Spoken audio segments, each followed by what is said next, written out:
और हम 67,000 पदों के साथ 33,000 पद और सृजित करेंगे और 1 लाख सरकारी नौकरी हम पहली कैबिनेट में दे देंगे।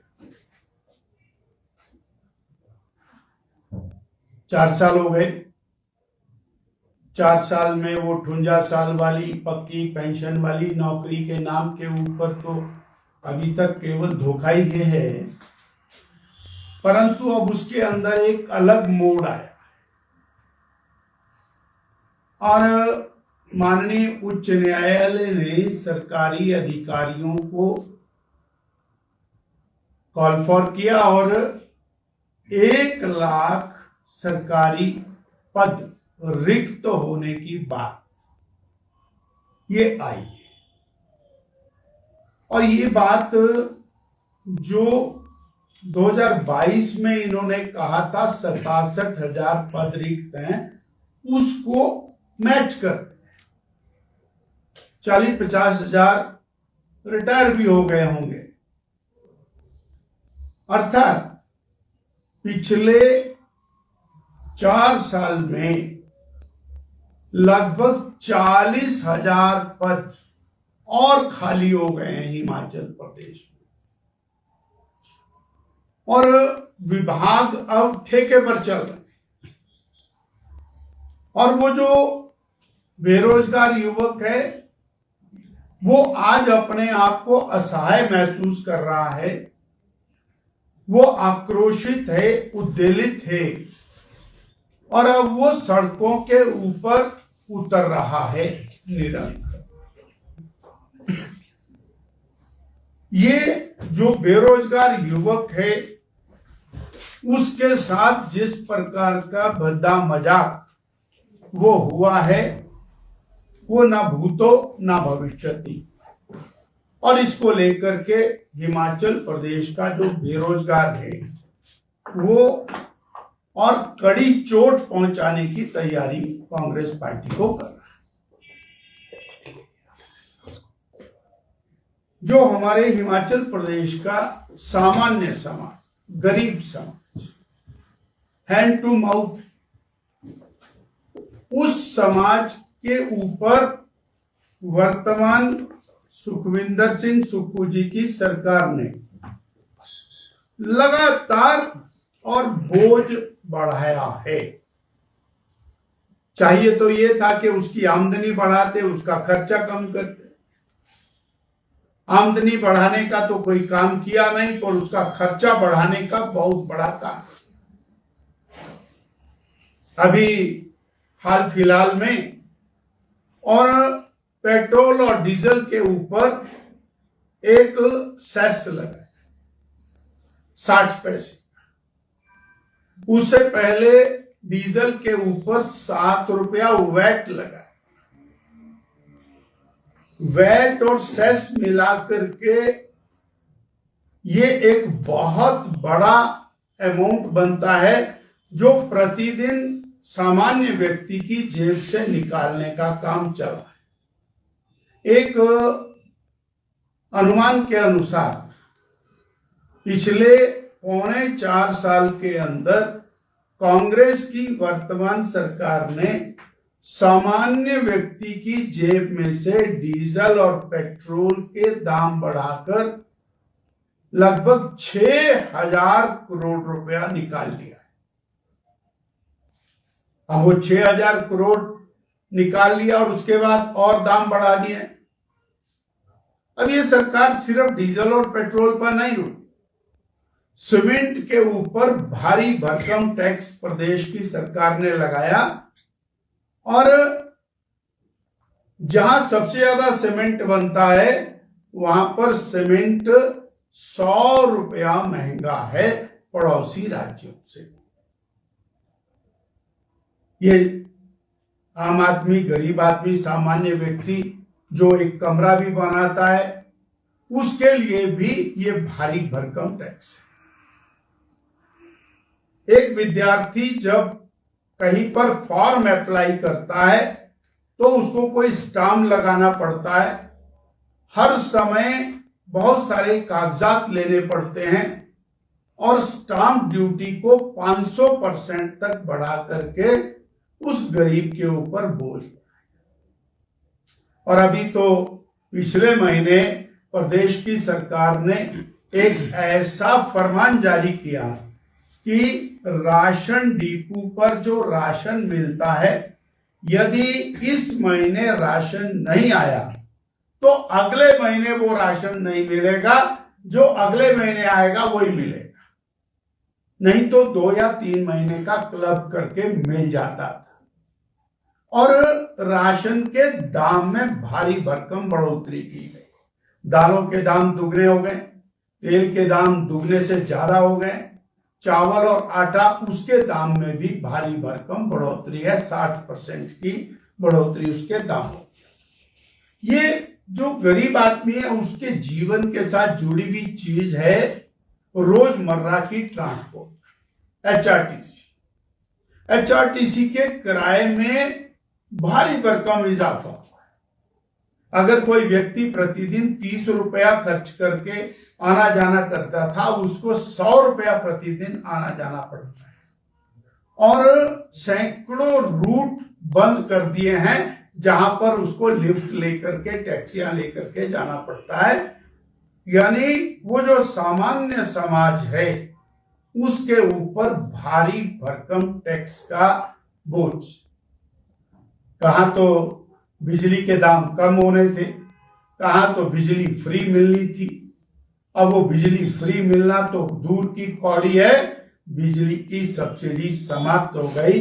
बिजली पर तरह तरह के टैक्स, वैट और सेस लगाए गए हैं, जिसके कारण आज बिजली के दाम गरीब आदमी के लिए भी भारी भरकम इजाफा हुआ है। बिजली महंगी, पानी महंगा, अस्पताल के अंदर इलाज महंगा।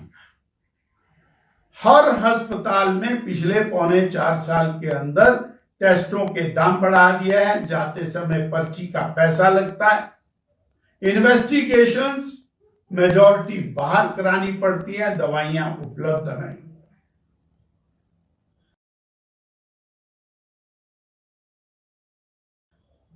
यहां पर जो मार पड़ी है वो हिम केयर बंद करने से गरीब आदमी को बहुत बड़ी मार पड़ी। यानी एक एक करके हम अगर देखें तो हमें स्वास्थ्य के अंदर प्रति परिवार, प्रति व्यक्ति भारी भरकम नुकसान हो रहा है। हिम केयर का कार्ड लेकर के जाता था, इलाज कराता था, आ जाता। इसी प्रकार से अनेक अनेक प्रकार के टैक्स, वैट लगाए गए हैं। बागवान के लिए पेस्टिसाइड्स, खाद, बीज, हर चीज में इजाफा हुआ। अब ये पैसा कहां गया? जो गरीब आदमी की जेब से पैसा सरकार निकाल रही है, वो पैसा कहां गया, ये आज सवाल खड़ा। क्योंकि विकास तो बंद है, सड़कें में गड्ढे हैं, गड्ढों में सड़क है, नई सड़कें बनना बंद है। केवल केंद्र की सरकार द्वारा दिए गए पैसे की सड़कें बन रही हैं, बाकी बंद है। नए स्कूल खुलना बंद है, नए कॉलेज खुलना बंद है, नए दफ्तर खुलना बंद है, नई भर्तियां बंद है। पुराने लोग रिटायर हो रहे हैं, रिटायरीज को पेंशन नहीं मिल रही, पेंशन के भत्ते नहीं मिल रहे हैं, महंगाई का भत्ता नहीं मिल रहा है। जो इन सर्विस हैं उनको और मेडिकल के बिल नहीं मिल रहे हैं, बाकी सुविधाएं नहीं मिल रही हैं।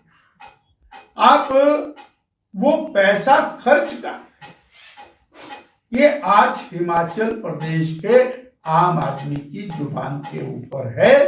आपने रोजगार नहीं दिया, नौकरियां नहीं दी, नौकरियां कम कर दी। स्थान 1 लाख पद रिक्त पड़े हैं, 1 लाख पद, और आप धनाधन आम आदमी, गरीब आदमी के ऊपर, सामान्य व्यक्ति के ऊपर टैक्स का बोझ बढ़ा।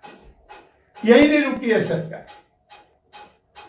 45,000 करोड़ का कर्ज, 12,000 करोड़ पर एनम की एवरेज के साथ, और ये टैक्स, ये जो कर्ज है ये 60,000 करोड़ हो जाएगा जब तक कांग्रेस की सुक्खू जी की सरकार हिमाचल से रुखसत होगी। यानी जितना और पिछले 70 साल में, 60 साल में, 50 साल में कर्ज सभी लोगों ने लिया होगा, उतना कर्ज माननीय मुख्यमंत्री श्री सुखविंदर सिंह सुक्खू जी ले चुके होंगे। 45,000 करोड़ ले चुके। अब सब कुछ होने के बाद ये विकास क्यों बंद है, संस्थान क्यों बंद हो रहे हैं, ये तालाबंदी की सरकार क्यों है? आज हिमाचल प्रदेश का जनमानस इन विषयों को लेकर के पूरी तरह उद्वेलित है और गरीब की जेब के ऊपर जो डाका डाला गया है उसको लेकर के जनता सड़कों पर उतरी है। चार्जशीट भी लेकर आने वाली थी बीजेपी, कहां तक बात पहुंची? जैसे जैसे समय आगे बढ़ेगा वैसे वैसे भारतीय जनता पार्टी अपने सारे विषयों को लेकर आगे बढ़ेगी। सर, मॉनसून सत्र भी है तो भाजपा की तरफ से सरकार को घेरने के लिए तैयार है और क्या रणनीति बना रहे हैं? भारतीय जनता पार्टी विधायक दल लगातार इस दिशा के अंदर अपनी रणनीति बना रहा है और वो रणनीति प्रदेश सरकार की जन विरोधी नीतियों को जनता के सामने लेकर के आना, सरकार की गरीब विरोधी नीतियों का पर्दाफाश करना और जो प्रदेश के अंदर भारी भरकम भ्रष्टाचार, भाई भतीजावाद और जो माफिया राज चल रहा है, उन सब चीजों को एक्सपोज करने का काम विधायक दल करे। सर, आज यहाँ पे विभिन्न प्रकोष्ठों की बैठक हुई है, किस तरह की रणनीति आगे के लिए क्या तैयार है? भारतीय जनता पार्टी जहां अपनी पार्टी को बूथ लेवल से लेके प्रदेश लेवल तक सशक्त कर रही है, वहीं समाज के अलग अलग वर्गों के अंदर पार्टी का काम आगे पहुंचे, हमारा विचार, हमारी सोच, हमारा चिंतन और वो समाज का प्रत्येक वर्ग वो पार्टी के साथ जुड़ करके पार्टी की ताकत बने, इसके लिए प्रकोष्ठों का काम, जिसको हम कह सकते हैं हमारा लीगल सेल है, हमारा मेडिकल सेल है, हमारा व्यापार सेल है, ऐसे अलग अलग जो प्रकोष्ठ हैं उनके काम को हम आगे बढ़ाने के लिए ये बैठकें कर 2027 के लिए तैयारी 2027 स्वाभाविक target. Major opposition political party होने के नाते हम पूरी तरह से 27 की तैयारी में लगे। राहुल गांधी एक बयान दे रहे हैं कि शिक्षण संस्थानों में जो संघ के कार्यकर्ता उनको भरा जा रहा है और यहाँ पर जो शिक्षा मंत्री है उन्होंने भी उस बात का समर्थन किया है कि पिछली सरकार ने ऐसे लोगों की भर्ती की, हम जांच करेंगे। माननीय श्री राहुल गांधी जी वंदे मातरम का अपमान कर सकते हैं तो उनसे बाकी किस प्रकार की उम्मीद की जा सकती? देश के आदरणीय प्रधानमंत्री नरेंद्र मोदी जी के प्रति जिस प्रकार के शब्दों का उपयोग उन्होंने किया, उसके लिए निंदा शब्द बहुत कम पड़ता है। और जो भाषा का प्रयोग उन्होंने किया है, उसके बाद शिक्षा के ऊपर बोलना, शिक्षा जगत के ऊपर बात करना, ये उन्हें शोभा नहीं दी।